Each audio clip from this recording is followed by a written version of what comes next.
안녕하세요. 반갑습니다. 고관절의 움직임과 항상 같이 나와야 된다고 제가 말씀을 드렸을 거예요.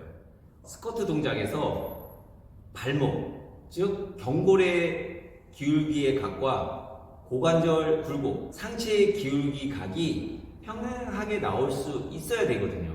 고관절에서의 가동 범위와 발목에서의 가동 범위가 균등하다는 얘기입니다. 효율적인 움직임이 잘 나온다라는 얘기와 똑같거든요. 스쿼트, 런지, 데드리프트와 같은 발이 지면에 닿아 있는 그런 다친 사슬 운동, CKC와 같은 그런 운동에서 발목의 가동 범위가 제한이 되던가 발목의 통증, 그리고 발목이 잠긴다라는 느낌, 그리고 발목이 끼인다라는 그런 느낌으로 표현을 많이 하시는데, 문제가 있는 분들에 대해서 고려해 봐야 될 게 4가지 정도가 있는데, 4가지 중에 첫 번째가 속도와 길이에 반응하는 친구가 있거든요. 바로 근방추라고 하는 거. 우리 인체에 가지고 있는 시스템이거든요.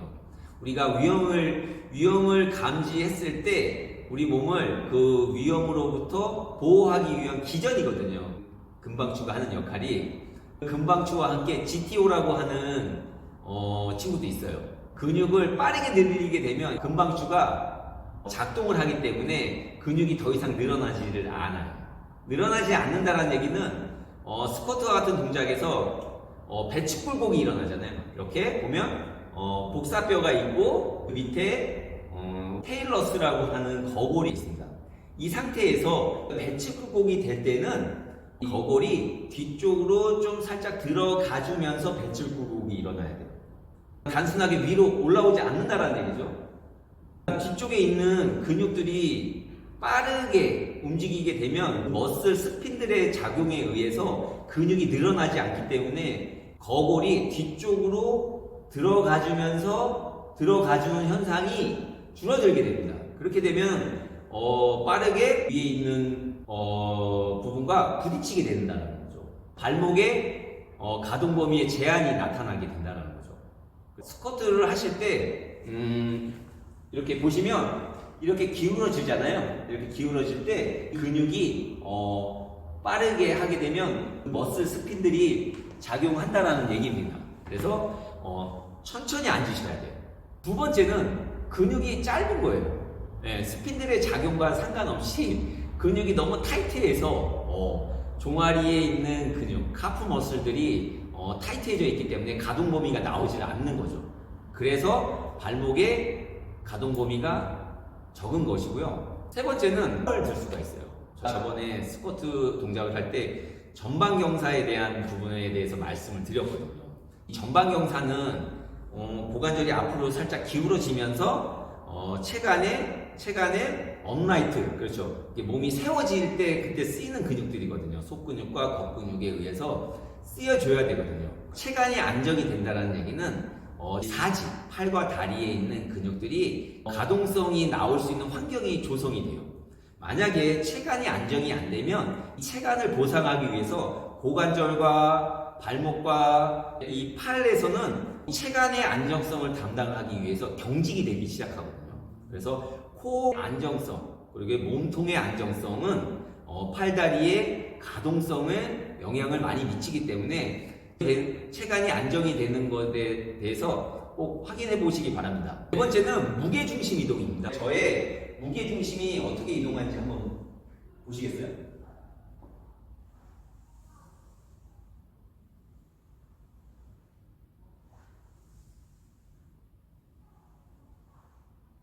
예, 보셨나요? 예, 미세한 무게중심의 이동이 있어요. 무게중심의 이동은 상당히 중요합니다. 제가 상체가 살짝 앞으로 기울어졌을 때는 전면에 있는 근육보다 후면에 있는 근육이 더 활성이 되고요. 체중이 무게중심이 살짝 뒤로 갔을 경우에는 후면에 있는 근육보다 전면에 있는 근육이 많이 활성이 되거든요. 평상시에 무게중심이 이렇게 앞쪽인지 뒤쪽에 있는지에 따라서 근육이 많이 쓰이게 되거든요. 그래서 허리가 불편하다, 고관절이 뻣뻣해졌다, 목 근육이 타이트하다, 이런 얘기들이 나오는 게 무게중심의 문제로 인해서 그 근육이 계속 쓰인다는 거죠. 예를 들면 핸드폰 그게 무겁지 않잖아요. 이 핸드폰은 잠시 들고 있는 건 괜찮지만 30분, 1시간 들고 있게 되면 상당히 무거워지잖아요. 마찬가지거든요. 오랜 시간이 누적이 되게 되면 그 부분이 계속 활성으로 인해서 긴장이 계속 일어나면서 나중에는 어떤 다른 2차, 3차적인 문제를 발생하게 되는 겁니다. 오른쪽으로 회전하고 또 왼쪽으로 회전을 했을 때도 무게중심이 변하는 거고, 그래서 스포츠에서도 보면 회전에 의한 운동들이 많이 있거든요. 골프, 야구 이런 운동들은 회전에 대한 움직임이 굉장히 중요하거든요. 회전 자체가 무게중심 이동이거든요. 그랬을 때 얼마나 무게중심 이동을 잘하는지에 따라서 퍼포먼스, 쓰이는 근육들이 틀려지거든요. 야구도 투수가 공을 던질 때 체중 이동이 일어나야 되거든요. 체중 이동에 의해서 반사적으로 근육들이 쓰여야 되는데 체중 이동 없이 힘으로 그 동작을 만들어내고 의식적으로 만들어냈을 때는 나중에 효율성의 문제로 인해서 퍼포먼스가 떨어지는 경우가 상당히 많이 있습니다. 이런 무게중심에 대한 부분은 중요한데 많이 간과되는 부분이기도 합니다. 모든 스포츠나 일상생활에서는 이 체중 이동이 상당히 중요하거든요. 오늘 얘기하는 이 스쿼트와 같은 이런 동작들, 런지, 데드리프트, CKC에서 일어나는 운동들은 대부분 무게중심에 대한 부분을 좀 많이 생각을 해보셔야 되거든요. 발목에 문제가 있는 분들이 이 무게중심에 대한 부분으로 접근해 봤을 때 스쿼트 할 때 이렇게 이제 선 상태에서 이렇게 앉잖아요. 앉게 되면 일단 고관절이 전방 경사가 되는 만큼, 고관절이 굴곡이 되는 만큼 발목에 배측 굴곡도 일어나야 되거든요. 그럴 때 체중은 앞꿈치와 뒤꿈치로 봤을 때 체중이 앞꿈치에서 뒤꿈치로 조금씩 서서히 이동을 해요.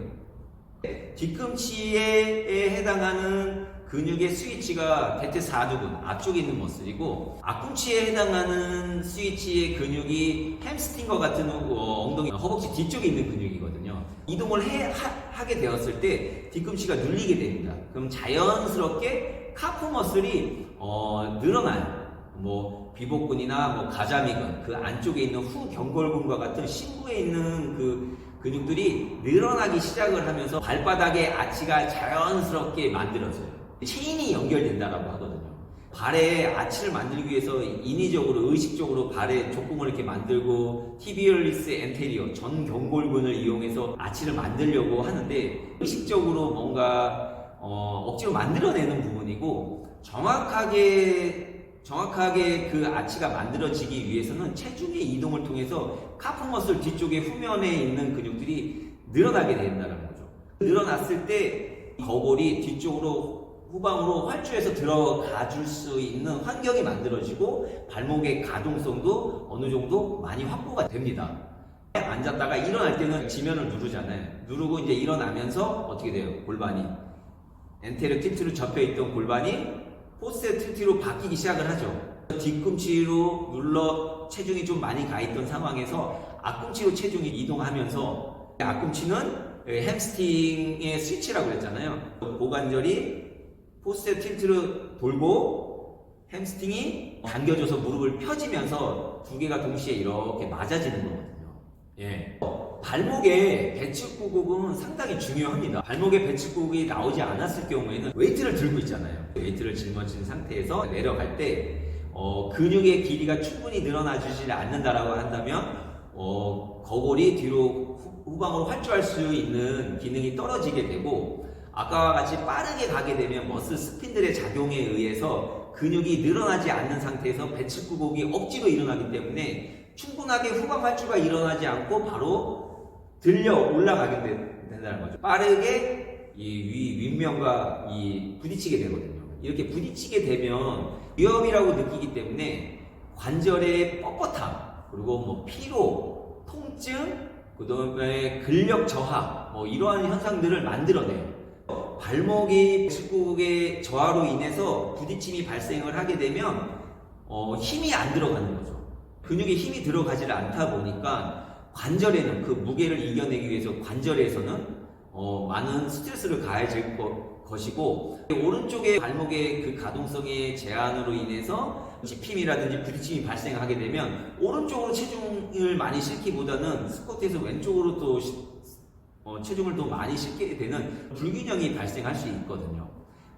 발목에 잠기게 되면 2차적으로 플랜 B를 선택하게 되는데 그게 바로 발목의 족공을 무너뜨리는 거죠. 족공을 무너뜨리면서 배칠구곡을 많이 만들어내요.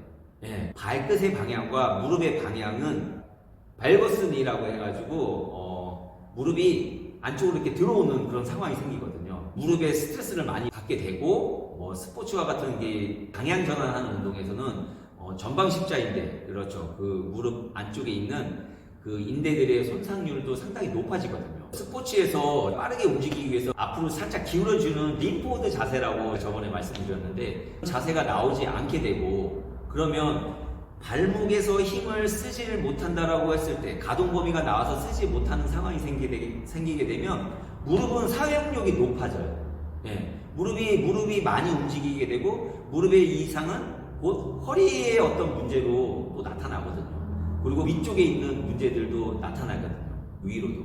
지면을 누르는 힘이 약해지잖아요. 아치가 얻게 되면 지면을 누르는 힘이 약해지게 되면 하체를 잘 못 쓰거든요. 스포츠에서 보면 상체 힘이 좀 빠져야 되는데 힘이 잘 안 빠지는 분들이 있어요. 그런 분들은 지면을 못 누르기 때문에 상체 힘으로 뭔가를 많이 하려고 하기 때문에 그런 퍼포먼스에 저하들이 많이 일어납니다. 이 배칠구곡의 문제가 지면을 누르지 못하다 보니 코어에도 힘이 들어오지 않는 이런 상황도 발생을 하게 되거든요. 말씀드린 이 내용을 보시게 되면 단순히 스쿼트 동작을 하고 런지 동작을 하고 데드리프트 동작을 하는데 속도라든지 아니면 가동 범위가 너무 떨어져 있으니 근육이 너무 타이트해져 있다든지 아니면 코어 근육이 좀 약해지는 그런 상황이라든지 긴 시간 말씀드렸던 무게중심의 이동에 대한 부분들도 꼭 보셔야 돼요. 특히 이 무게중심 이동은 중요합니다. 중요함에도 불구하고 너무들 많이들 간과하고 계시는 것 같아요.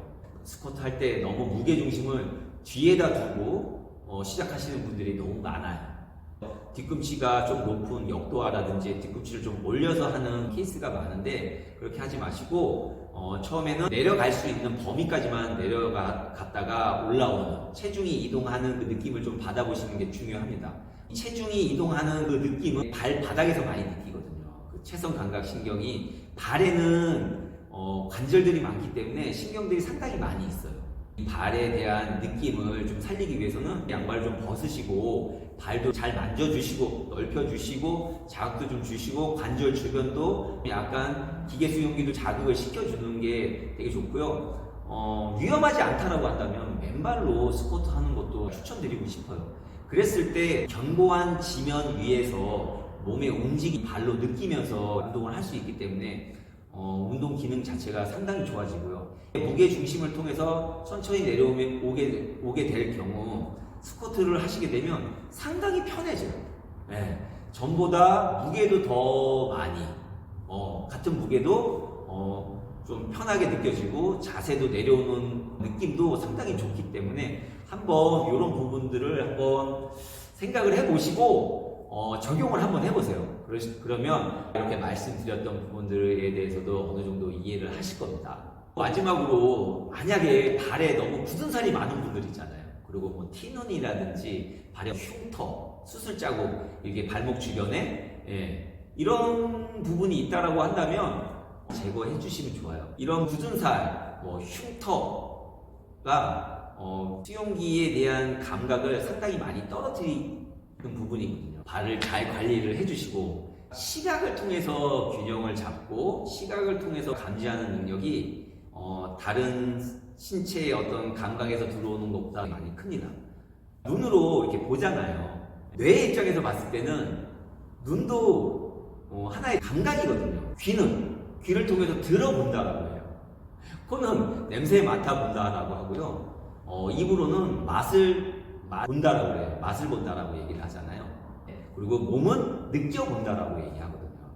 뇌 입장에서 봤을 때는 다 보는 겁니다. 그렇기 때문에 너무 시각적인 거에 너무 의존하기보다는 체선 감각에 대한 부분들을 느끼면서 운동하는 것도 상당히 도움이 많이 된다라고 봅니다. 그런 부분들이 오감에 대한 감각들이 살아나게 된다라고 했을 때 우리 몸은 더욱더 건강해질 수 있는 거고요.